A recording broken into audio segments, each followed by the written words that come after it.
In today's video, I'm going to teach you how to build multiple pages in Carrd. Even though Carrd is famous for one-page sites, you can create a smooth multi-page experience by organizing your content into sections and linking to them. I'll walk you through the exact flow so you can structure your site cleanly and add simple navigation.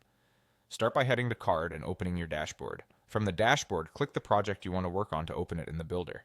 Once you're inside the editor, look for the Add button. This is how you insert new elements into your page. Click Add, then choose Control. Controls are special elements that change how your page behaves, and the one we want is the section break. When the control settings open, click the Type dropdown and select Section Break. This is the key to creating that multi-page feel.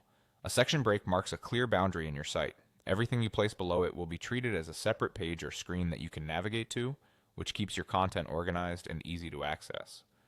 Next, give your section break a name. Pick something short and clear, like About Services or Contact. This name becomes the anchor you'll use for linking, so avoid spaces and keep it consistent. Good naming now will save you confusion later, especially if you add more sections. Click Done to insert the section break into your layout.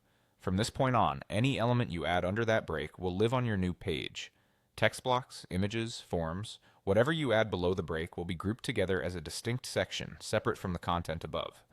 To let visitors jump to that new section, link it to a button or any clickable element. Select a button in your design, open its link settings, choose the option to link to a section, and then pick the section name you just created. That's it, your button now takes users straight to the new page area. You can repeat this with multiple buttons to create a simple navigation menu, or link text and icons the same way. A few tips as you build: keep section names unique, place section breaks in the order you want users to experience the content, and preview the site to confirm your links land exactly where you expect. If something appears on the wrong page, just drag it above or below the section break to move it.